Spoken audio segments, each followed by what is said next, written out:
আজি গৰমটো আৰু কালিৰ সৈতে সমানেই দেই। ভিতৰতো থাকিব নোৱাৰি, বাহিৰতো থাকিব নোৱাৰি, ইমান গৰম।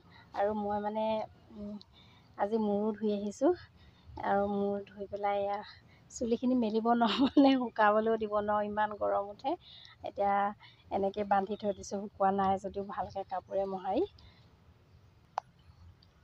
আৰু মই গা ধুবলৈ ল'লেই মোৰ বেটীও মানে লগতে ধুবলৈ বহুত উৎপাত কৰে।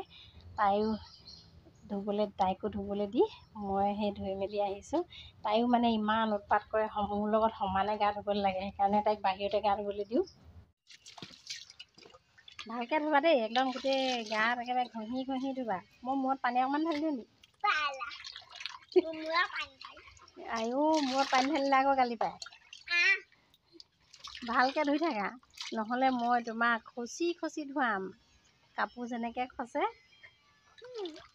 তেনেকৈ খচি খচি ধুৱাম, হ'বনে?